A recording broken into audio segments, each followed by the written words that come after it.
Hello and welcome to Rajya Sabha Television. You're watching a brand new edition of Policy Watch with me, Frank Rausan Pereira.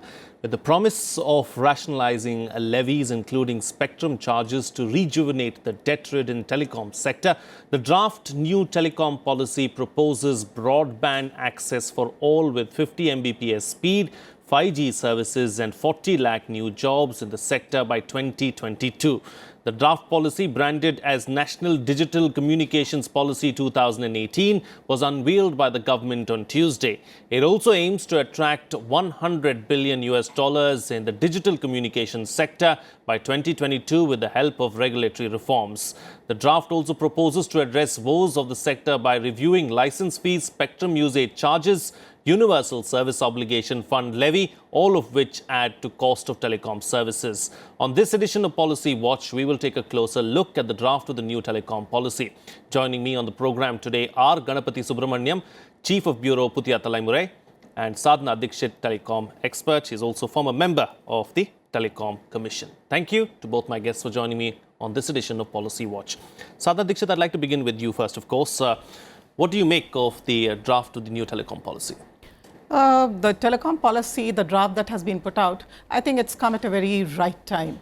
It addresses the fourth industrial revolution, if one can say, because it's looking at digital as well as the products through M2M, through Internet of Things and such like. Then there are three chief missions which have been indicated in the policy, and they are very relevant. It says about Connect India, which means that not only connecting through the telephony, but also the broadband connectivity to all. It also talks about Propel India. Propel India is moving towards the new generation technologies. And the third, another important facet is the Secure India, which is ensuring having in place a data protection regime. So I think it's a very important piece of document. Indeed. You know, Ganapathy, as far as the draft itself is concerned of this new telecom policy, you know, Sadhana just said that it has come at the right time. Let's not forget the telecom sector has been going through a torrid time over the last few years. So the sooner we implement this, the better, do you think? Yeah, definitely. There are two important things that I would like to mention. From the customer point of view, quality of services. They are saying that they will provide 5G service. But first of all, I want my existing 4G, 3G services to be of superior quality with no call drops, and my internet connectivity should not be interrupted. The speed should be as promised. So those things have not been delivered, and of late there has been a lot of problem. As you mentioned, there are many companies which have closed down. There have been mergers and acquisition. There is a lot of consolidation going on in the industry. On the one side, we also, some of us might have been benefited due to the competition because our tariffs are coming down. But at the same time, quality of service has suffered, and there was a lot of talk about compensating consumers for call drops. But that has not happened now, and call drops have increased, not decreased actually. Then another thing, 40 lakh jobs promised by this policy. Where are the jobs? Because now Aircel has closed down, jobs lost. Orcom, part of it sold, part of it is being merged, auctioned, whatever. Vodafone Idea merger, more jobs going. Other telecom companies are also under stress. Nobody is hiring. Everybody is only downsizing. So under these circumstances, where are the promised jobs going to come from? That should be clarified more, and then as I said earlier, quality of services should be assured to the customers. Sure. You know, Sadhana Dixit, as Ganapathy is mentioning, on paper, the policy looks fantastic. It looks like, you know, it's going to do a world of good. But can we see it fructifying? I think the policy does address the two issues that he has mentioned. And let me first say that we are the second largest network in terms of the number of subscribers, with more than 1.2 billion subscribers, as well as the internet subscriber base, around 500 million subscriber base is there. And plus, in addition to that, we are the largest data users. Now, the policy talks about a new consumer redressal mechanism, where it speaks of putting up an ombudsman under the aegis of TRAI. It's a three-tier kind of mechanism which will deal with it. You know, interesting that you brought up the ombudsman. You know, the concept of the ombudsman itself, how will it help, and is it really feasible? How will it work? in the telecom sector? What happens today is that consumers as a group, they cannot go to the TDSAT. Sorry, individually they cannot go to the TDSAT. Yes, yeah. As a group, they can go to the TDSAT, but people have individual complaints as well. Now, the TRAI has mandated certain procedures for dealing with customers' complaint, and where there is a call center which has to be there, there is an appellate authority also which has to be there within the telecom service provider itself. Then there are rules, regulations about putting on the website as well as through newspapers as to how exactly this mechanism is to work. There are time frames also that have been stipulated. So a certain mechanism does exist, but because of the inadequacy of that, this mechanism of an ombudsman has been thought of. Of course, it has to be thought through, and one has to see how exactly this comes about. Sure. But I'm sure that the Telecom Commission, the Telecom Department, has thought that this is one area which needs to be really targeted. Another issue. That's why it has been spelled out so clearly in the telecom policy. Sure. Another issue that was raised, of course, by the other panelists was that of jobs, 40 lakh jobs being created in this particular sector. Do you see that happening? Do you see that being addressed as well? Right now, of course, I agree with him that there is a lot of financial distress in the sector. There are huge commitments on account of the auction fees that have to be paid over a period of 10 years. Then there is also the financial distress is on account of the loans that the service providers have taken from the banks and financial institutions.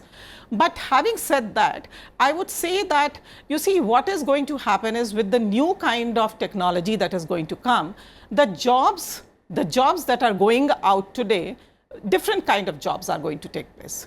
And that is why, again, the policy looks at that, and policy does make a mention that they are going to go in for skilling people. Okay, that's the way forward. Skilling is the way forward, and we're going to find a new kind of jobs are going to be created going forward is what you're suggesting. What are the problems, Ganapathy, that the telecom sector is facing right now? What are the biggest challenges, and how do we overcome these challenges? In a way, I see the telecom sector becoming like the electricity sector in future. Every home, every individual definitely will use telecom services all the time, throughout the day. It's not that sometimes you use the phone, sometimes you don't. You will require the services 24 hours a day. We are talking about connected equipment, like your washing machine or your refrigerator will be always connected. They will be talking to each other. Your AC will be switched on from your office, and maybe probably your water heater will be switched off from wherever you are. So for those kind of things, we have to have a very stable connection which is on all the time. One, of course, that provides a huge market. After China, we are going to be the largest market. Maybe by 2050, we may even overtake China. We never know. But for that kind of quality, you have to have the infrastructure in place, you have to have the technology in place, and you also have to keep in mind the technological changes that are going to happen. The technology that we are using today may be obsolete in 2 years, it may be even faster. So the industry has to be prepared for that, quick-footed, and that's the only way they can always keep ahead. And always we should keep in mind that India is such a huge market. We also have several markets within, urban, semi-urban, rural, etc. So the needs will be different in each and every area. Accordingly, the industry should provide, it's not only rural penetration, it is also urban area. There is a lot of chaos, and greener services have to be provided. The telecom towers that we have today cannot exist anymore. Sure. So all those things have to be addressed right now in advance. The future planning will save this industry. Okay, the future planning will save the industry, but what about the infrastructure that we have in place at the moment? Is that good enough? Is that sufficient for the time being? No, the infrastructure which we already have is overstretched and probably will go obsolete much faster than we think. because equipments are getting smaller and smaller, technologies are getting newer and newer. Companies may have to spend more on buying technology or developing technology rather than having this huge infrastructure, solid brick and mortar kind of infrastructure that's going to go out very fast. So that change has to be envisaged, because from nobody is using normal phones anymore, everybody is using only smartphones, and Yes. after a while all other forms of phones will be obsolete, it won't exist. So we have to be prepared for all that. And also already there are technologies, we can use telephony without a telephone. Yeah. So we have to come to that. Okay, indeed. We have to come to that. We have to advance a lot in the near future is what you're suggesting. I'm going to go back to a point that Ganapathy was making earlier in the program, Sadhana, about consolidation as far as the telecom sector is concerned. Do you believe that there's going to be further consolidation, and is that the way forward? Two real big players in the telecom industry, because that's the way some of the other countries, are going forward. I don't see in the near future only two players. And given the size of our market, the diversity of our market, the geographical spread of our market, I think two players is not going to be sufficient to give a good competition. We need competition. Right. So I think we need to have more than around 4 to 5 players. So whatever consolidation has happened has already happened, is what you're suggesting. Yes, I think so. And the policies does speak about attracting investment to the tune of about $100 billion by 2020. So Sure. it is going to, and it talks about procedures to be simplified. It does talk about ease of doing business in a sense, because it says that the cost of compliances needs to go down. Sure. So it is going to address that as well. And I think the policy is looking at these things. It talks about reviewing the levies and taxes, which means the spectrum usage charges, the Universal Service Obligation Fund charges, the USO levy, as well as the license fee. Right. A quick concluding remark from you, Ganapathy, before I wrap up this segment of the program. Eventually, how is the new policy going to help the consumer? Definitely. One is that, we should avoid Air India movement in telecom sector. That is, BSNL and MTNL should be kept in good health and probably merged together into a all India operator, very strong operator, because that is the only way we can make sure that consumer gets justice. If it is left to one or two private sector players without much competition, what Sadhana ji said is very important. Competition has to be there, otherwise we will all be shortchanged. Sure. So for that, government has to make sure that BSNL, MTNL are merged and made into a very strong telecom operator. Okay, a strong public service provider is the way forward, is what you're suggesting. On that note, I'll call it a wrap on this segment of Policy Watch. I'd like to thank both my guests for joining me on the program and putting things into perspective for us. It's time for a short break now. Still to come, the government has cleared a new proposal where soon travellers can make phone calls and browse the internet on flights. More on the other side. Stay tuned. We'll be right back.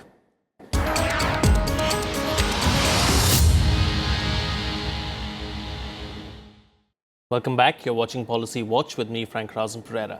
Millions of travellers will soon get to use internet and voice services on mobile phones during flights in the Indian airspace, as the Telecom Commission on Tuesday cleared a proposal for allowing wider in-flight connectivity that is now available in most of the developed markets. Major airlines including Air India and Vistara welcomed the Telecom Commission's decision, with Civil Aviation Minister Suresh Prabhu saying he will ensure earliest implementation of the proposal. While mobile phone use will still be restricted during takeoff and landing, the Telecom Department's highest decision-making body has approved the lifting of a ban on the use of mobile phones and internet services at cruising altitudes. In our next segment of Policy Watch today, we will analyze the implications of the move. Still with me on the program is Ganapathy Subramaniam, Chief of Bureau, Puthiya, Thalaimurai, and joining us now is Vardhan, aviation expert. Thank you to both my guests for joining me on Policy Watch. Vardhan, I'd like to begin with you, of course. What do you make of the decision of allowing in-flight calls and use of Wi-Fi services? Well, I think it is keeping in view the developing trends worldwide, where the new technology of communication is now being offered to every individual traveler on board. So far, there was radio communication with aircraft to control towers and en route, but it was restricted only to the operational requirements of the aircraft, but now we are moving into the platform where individuals can make use of the communication. So, what we call is the incessant connectivity, or all around mobility is now being actualized. Most of the developed countries have already done it. Even in India, this process of considering this policy has been going on for last 2 years, because you need to be in league or in conformity with the world practices, because aviation in India is very advanced and it is absolutely contemporary with rest of the world. So, to retain the technology lead, you have to be at par in all facilities. Secondly, this is now a added feature for business traveler. The operators from India, while airlines like Emirates, Lufthansa, they were offering these facilities, but the carriers in India were restricted with this option. So, the business travelers, which is actually the highest paying category of passengers, were preferring the other carriers only because of the connectivity issue. Because so that's why it would now bring a level playing field for Indian operators worldwide. It's a very good phenomena, and this keeps us in the technology lead with the rest of the world. Sure. Ganapathy Subramaniam, as far as full service carriers are concerned, they have welcomed the move, but the budget airlines seem to be skeptical at the moment. Why is that so? Frank, I am reminded of time when photography was not allowed inside the aircraft and also at the airports. Now, with the advent of mobile phones, everybody is taking selfies inside the flight. Tomorrow, when we are going to provide the facility of using mobile phones, imagine the passenger sitting next to you is loudly talking on the phone while you are trying to sleep. That's the kind of scenario which has to be managed. I mean, the facility that's going to be given should be used very discreetly and without disturbing others. That is one important thing. Secondly, the technology. I think all carriers, to adopt this kind of a facility, have to update that technology. Why it was not permitted in the first place? Because it should not interfere with the satellite navigation of the aircraft, which could pose a danger to the safety. So, now when they are adopting this technology, they have to make sure that the aircraft is absolutely safe and navigation does not have any impediment because of this. Why I am saying this is, once you provide a Wi-Fi facility, today there are so many apps with which people can use so many different features and facilities. Technology is moving so fast. So, that safety aspect has to be kept in mind. Low cost carriers probably feel this is something which may not be necessary for them, because as Mr. Harshvardhan said, it is going to be used mostly by business class flyers who would prefer to stay connected and do their work while they are traveling. So, probably passengers who are maybe traveling for the first time or second time, they probably will not be interested in using these facilities because of the cost, because the cost is going to be prohibitive. It is not going to be very cheap or very easy.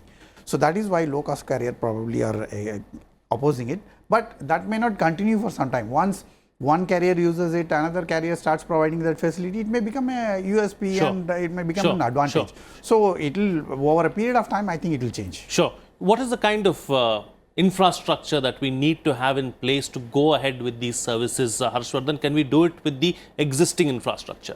No, you see, to begin with, like Mr. Subramaniam has said, that you need to segregate the frequency of radio communication of aircraft versus the frequency of public communication, because the passenger communication will come in public communication. If they interfere, then... I'm sorry to interrupt you, but is there a chance of the frequencies overlapping or something? I'm coming to that. That is actually the first challenge. For that, you have to create separate receiver, and also frequency has to be so wide apart that there is no chance of interfering with each other. The second issue is that on board you have to create receiving facility of signals, because and then my own observation is that while data transmission would be relatively easier, because data, all you need is a receiver, and then you can provide Wi-Fi facilities which data can be used. But when it comes to voice communication, mobile as an individual number and those kind of things. So, I think that would be restricted to limited numbers which only aircraft operator can provide for you.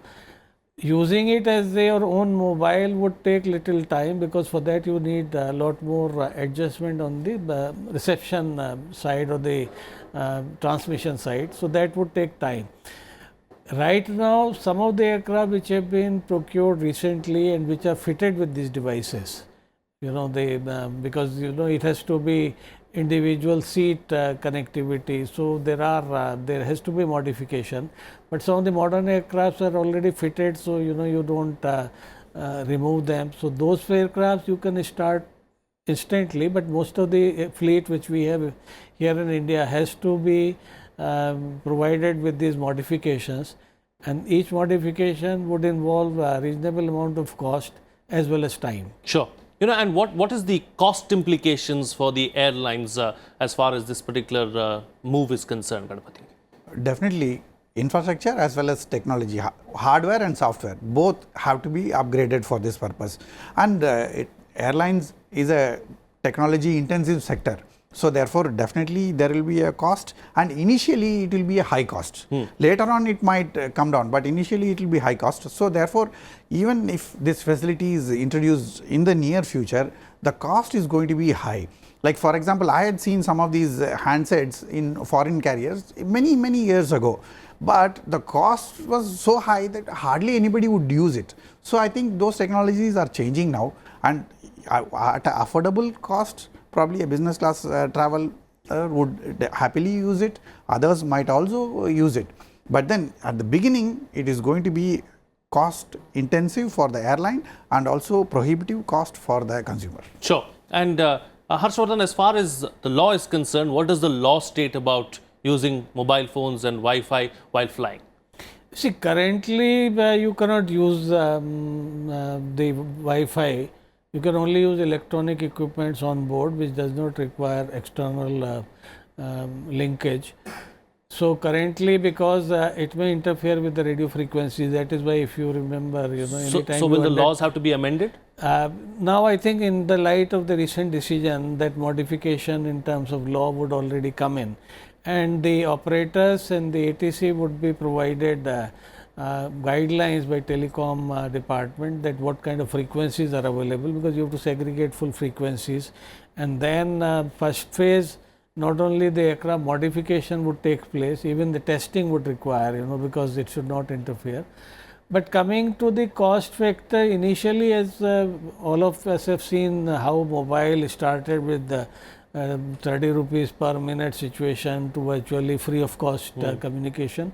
I think this is a very widely adoptable technology, so it's not more than 5 to 7 years before it becomes very order of the day. And the volume of usage in terms of aircraft is so high today worldwide. So quickly the economy of scale would come about. But initially the challenge is more to segregate the frequencies and keep the safety aspect in mind. That is a bigger challenge. Sure. A quick concluding remark from you, Ganapathy, on whether the Wi-Fi and these services will be dependable while flying. Well, that's a big question mark at this point. Only the future will tell us whether it's going to be dependable, because it's not dependable even when we are using our landline or a mobile phone from our offices and homes. So it will take some time. But what about airlines that are already using it? Yeah, there it is available, it is dependable, but not so dependable. And again, now the navigation technology is going to go through a change in India as well as worldwide, because in India the Gagan technology is yet to be adopted, it's going to be adopted. Worldwide also they are all moving faster ahead with new versions of satellite technology. So therefore, this has to be married with the navigation technology in such a way that one, safety is ensured, and also that more frequency is available for the airlines to use. But one untoward incident means probably this technology will goes. That's the problem. Like A320, we all know one incident in Bangalore and it was grounded. But now we have so many A320s flying all over India and all over the world. So that will definitely happen, but knee-jerk reaction should not be there. And as Mr. Harshvardhan said, first it will be testing. Sure. Without testing, they will not allow it. So it will going to take time. Okay. All right. All right. On that note, then we'll call it a wrap on this edition of Policy Watch. I'd like to thank both my guests for joining me on the program and putting things into perspective for us. That's it from me. But as I go, I'm going to give you our email ID where you can share your feedback. That is policywatch.feedback@gmail.com. You can also tweet to us using our Twitter handles at FRP09 and at Rajya Sabha Television. That's it from me. See you again next time.